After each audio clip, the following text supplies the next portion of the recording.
Introducing the Odin Cup in Ragnarok Origin, a redefined GVG tournament that embodies the spirit of passion and honor. Adventurers gear up for an exhilarating journey in pursuit of your dreams. The Odin Cup centers around the in-game Guild League as its core gameplay. Through strategic guild battles, the tournament aims to identify the strongest guild across the entire server. The event unfolds in 3 stages: Guild League, 32-16 eliminations, and the Grand Finals. During the Guild League phase, guilds in Glorious Moon, Shining Stars, Platinum, Gold, Silver, Bronze ranks compete in intra-server matches. 8 guilds in Bright Sun rank will participate in Cross-Server Guild League, with 4 servers as a group for a total of 32 guilds in cross-server matchups. After each week's matches, guilds accumulate summit points based on their rank and performance. The top 8 guilds in each division, determined by accumulated summit points, advance to the 32-16 eliminations. In the 32-16 eliminations, guilds are ranked from 1 to 32 based on the points earned in the cross-server matches. We use a single elimination format, meaning that guilds compete head-to-head and the loser is eliminated. The matching follows a simple rule: 1 faces 32, 2 faces 31, 3 faces 30, and so on. This continues until we have the top 4 guilds that will advance to the Grand Finals. In the Grand Finals, the semifinals follow a best-of-3 BO3 single elimination format. The championship match, determining the ultimate winner, follows a best-of-5 BO5 single elimination format. Who will emerge as the ultimate guild? Let's wait and find out. Excitingly, the tournament rewards have been upgraded, featuring more virtual items, event titles, exclusive mounts, limited edition championship rings, and trophies. It's time to embark on a new journey in Ragnarok Origin. Let's fight for our dreams together. Get ready for 2024 with Ragnarok Origin tournaments leveling up in style. 4 exciting events that'll keep your battles raging. Odin Cup, a spectacle of fervor, honor, and grandeur. 150 versus 150 Guild League gameplay, where teamwork and tactics collide in epic combat. The Champion Guild receives exclusive rewards, including the Champion Mount, the customized honor ring, and the prestigious event trophy. Valkyrie Cup focuses on fair competition, a competition with 5 versus 5 team clashes. Dish the power stakes, pick your favorite character, and let the games begin. Everyone's invited. And we're even taking the party offline to cities near you. Cash prizes are up for grabs. Thor Cup, 10 versus 10 showdowns. Each guild can be split into 2 teams of 5. Pick your map and let the ban and pick games begin. And now our first World Championship. Valhalla is the pinnacle of ROO tournaments. The best guilds worldwide are gearing up for ultimate clash. Offline events, crazy competition, and the quest for the mightiest guild on the planet. Who's gonna take the crown? Stay tuned! It's gonna be legendary!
escape. No one can take away our power and our faith. Once we showed up in this game, this thrill won't fade away. See us step in the spot, shining like VVS stars. Another one bites the dust, making my adrenaline rush. My crown will never rot, 'cause I'll ignite the flames of new life. The glory is always by your side. Our faith will never collide.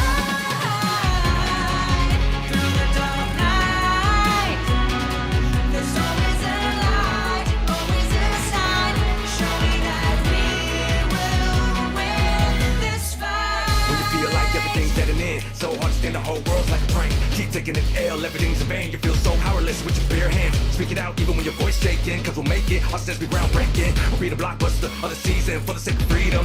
Keep dreaming, compete for the dreams, so they retreat. Put on some speed till you hit the beat. Keep moving forward even when your heart's bleeding. Y'all know we're breaking glass ceiling. Believe it, hang on for victory. Write a new chapter of history. Don't let anyone define your limit. Sometimes the loss has a lot of meaning in it. Now I'm a loaded gun with a lot of ammo. Fragile like a bomb, don't crush my ego. Expand the scope, I'm ready for war, 'cause fantasy doesn't excite me anymore.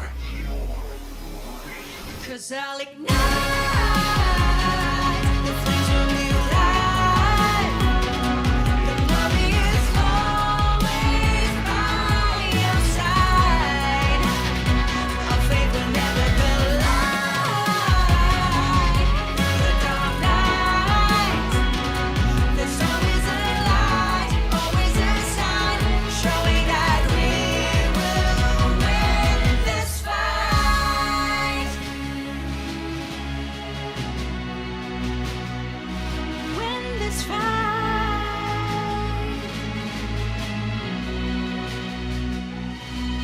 To collapse, to fall, to break, but always come back stronger.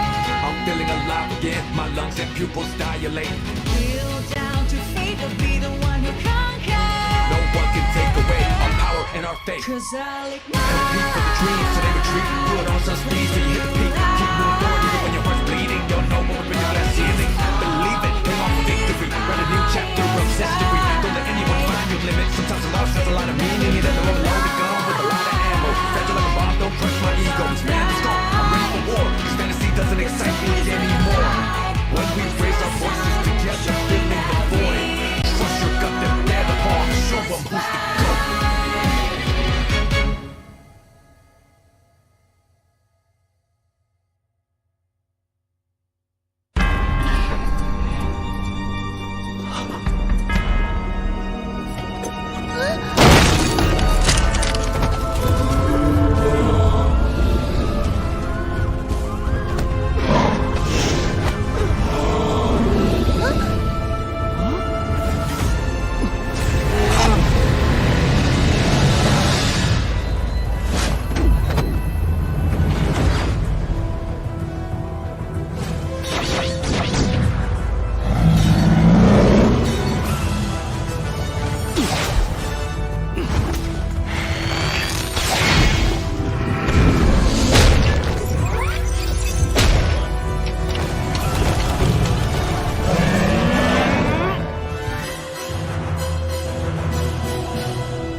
โอ้ทำไมขายแพงจังอะลุง3 ลูก 50ป่ะ ไม่ได้มันแพง ปุ๋ยแพง ค่าแรงแพงสารพัดแพง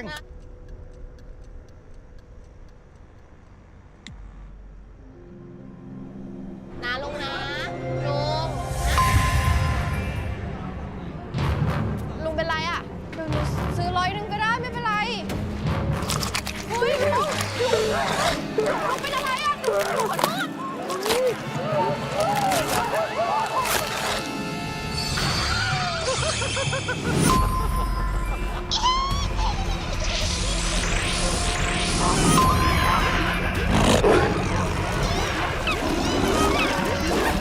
ท่านผู้ชมคะ เมื่อสักครู่ที่ผ่านมา เราได้รับรายงานข่าวจากนักข่าวในพื้นที่ว่า มีฝูงชนคลุ้มคลั่งเป็นจำนวนมาก เนื่องจากการกลับมาของแร็กนาร็อกออริจินค่ะ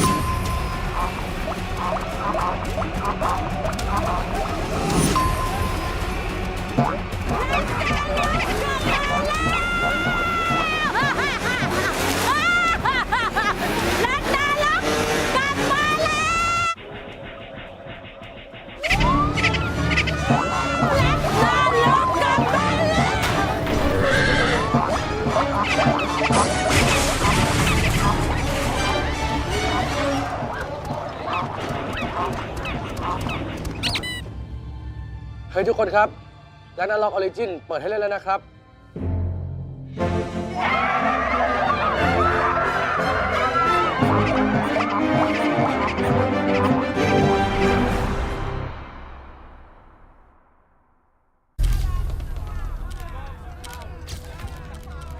ท่านคะ ท่านมีความคิดเห็นอย่างไรกับสถานการณ์เกมในตอนนี้คะ ผมจะแบนเกมทุกเกมให้หมดไป เพราะผมเชื่อว่าเกมเป็นเรื่องที่ไร้สาระ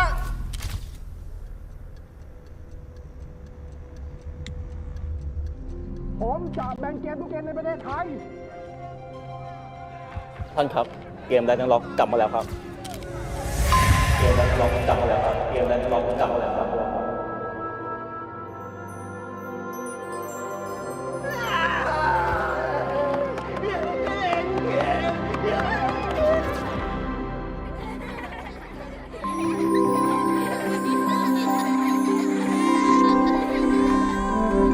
อยากเล่นเกม อยากเล่นเกม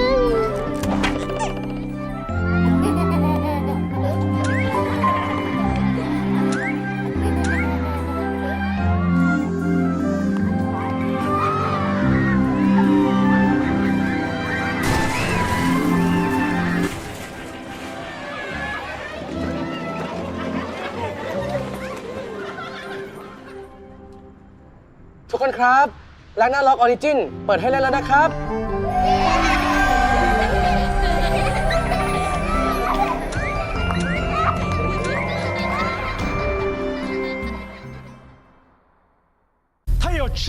จตัวเองพรุ่งนี้เราจะต้องรวยพรุ่งนี้เราต้องพรุ่งนี้เราต้องพรุ่งนี้เราต้องพรุ่งนี้เราต้อง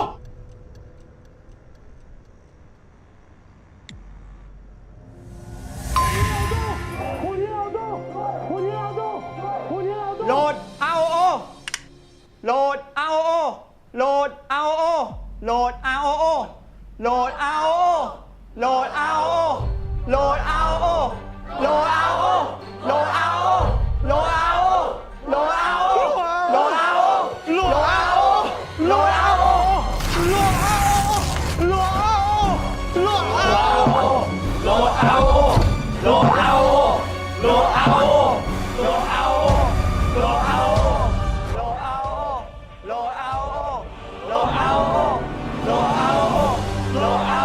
ทุกคนครับ Ragnarok Origin เปิดให้เล่นแล้วนะครับ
Introducing the Odin Cup in Ragnarok Origin, a redefined GVG tournament that embodies the spirit of passion and honor. Adventurers gear up for an exhilarating journey in pursuit of your dreams. The Odin Cup centers around the in-game Guild League as its core gameplay. Through strategic guild battles, the tournament aims to identify the strongest guild across the entire server. The event unfolds in 3 stages: Guild League, 32 to 16 eliminations, and the grand finals. During the Guild League phase, guilds in Glorious Moon, Shining Stars, Platinum, Gold, Silver, Bronze ranks compete in intra-server matches. 8 guilds in Bright Sun rank will participate in cross-server Guild League, with 4 servers as a group for a total of 32 guilds in cross-server matchups. After each week's matches, guilds accumulate summit points based on their rank and performance. The top 8 guilds in each division, determined by accumulated summit points, advance to the 32 to 16 eliminations. In the 32 to 16 eliminations, guilds are ranked from 1 to 32 based on the points earned in the cross-server matches. We use a single elimination format, meaning that guilds compete head-to-head and the loser is eliminated. The matching follows a simple rule: 1 faces 32, 2 faces 31, 3 faces 30, and so on.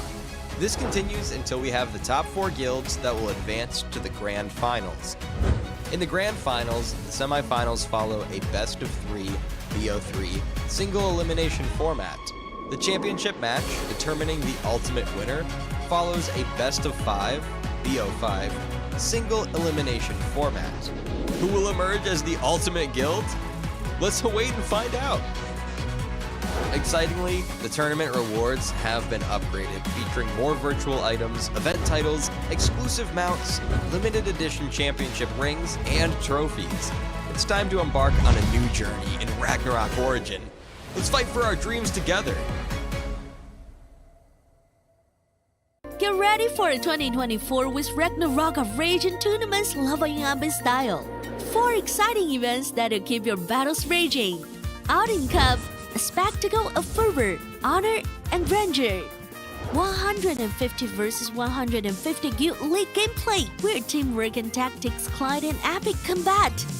The Champion Guild receives exclusive rewards, including the Champion Mount, the customized honor ring, and the prestigious event trophy.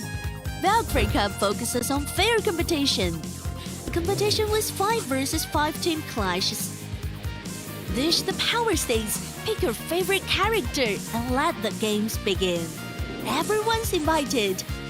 And we're even taking the party offline to cities near you. Cash prizes are up for grabs. Thor Cup, 10 versus 10 showdowns. Each guild can be split into 2 teams of 5. Pick your map and let the band and big games begin. And now our first World Championship. Valhalla is the pinnacle of ROO tournaments. The best guilds worldwide are gearing up for Ultimate Clash. Offline events, crazy competition, and the quest for the mightiest guild on the planet. Who's gonna take the crown? Stay tuned!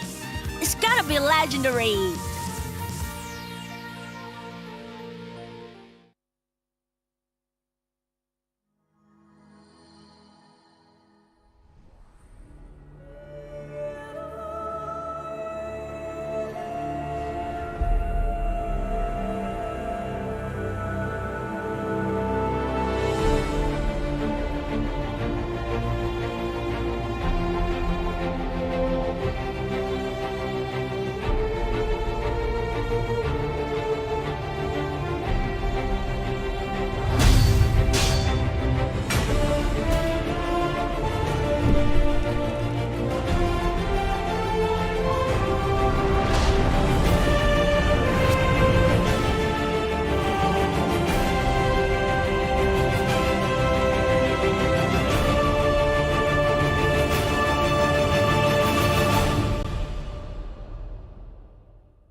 I'm feeling alive again.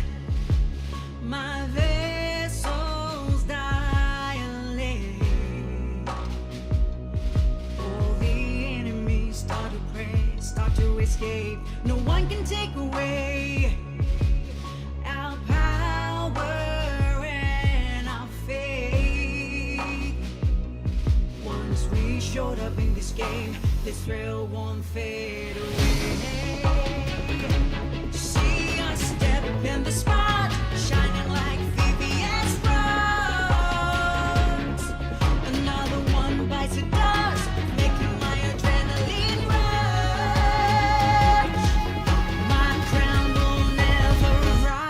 'Cause I'll ignite the flames of new life. The glory is always by your side. Our faith will never collide through the dark night. There's always a light, always a sign, showing that we will win this fight. When you feel like everything's dead and in, so hard to stand, the whole world's like a prank. Keep taking an L, everything's in vain. You feel so powerless with your bare hands. Speak it out even when your voice shaking, cause we'll make it. Our steps be groundbreaking. We'll be the blockbuster of the season for the sake of freedom. Keep dreaming, compete for the dreams till they retreat. Put on some speed till you hit the beat. Keep moving forward even when your heart's bleeding. Y'all know we're raising glass ceiling. Believe it, hang on for victory. Write a new chapter of history. Don't let anyone define your limit. Sometimes the loss has a lot of meaning in it. Now I'm a loaded gun with a lot of ammo. Fragile like a bomb, don't crush my ego. Expand the scope, I'm ready for war. Cause fantasy doesn't excite me anymore. 'Cause I'll ignite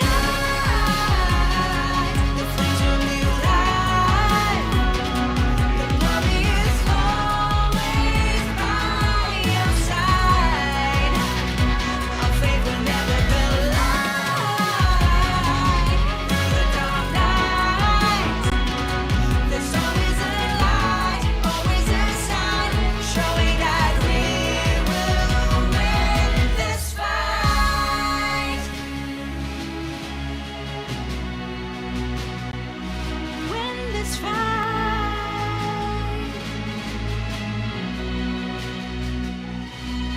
To collapse, to fall, to break, but always come back stronger. I'm feeling alive again, my lungs and pupils dilate. Kneel down to fate, or be the one who conquers. No one can take away our power and our faith. 'Cause I'll Compete for the dreams till they retreat. Put on some speed till you hit the peak. Keep moving forward even when your heart's bleeding. You'll know when we're breaking glass ceiling. Believe it, hang on for victory. Write a new chapter of history. Don't let anyone find your limit. Sometimes the loss has a lot of meaning. It doesn't load the gun with a lot of ammo. Fragile like a bomb, don't crush my ego. Expand the scope, I'm ready for war. Cause fantasy doesn't excite me anymore. When we raise our voices together, filling the void. Trust your gut, then bear the palm. Show them who's the GOAT.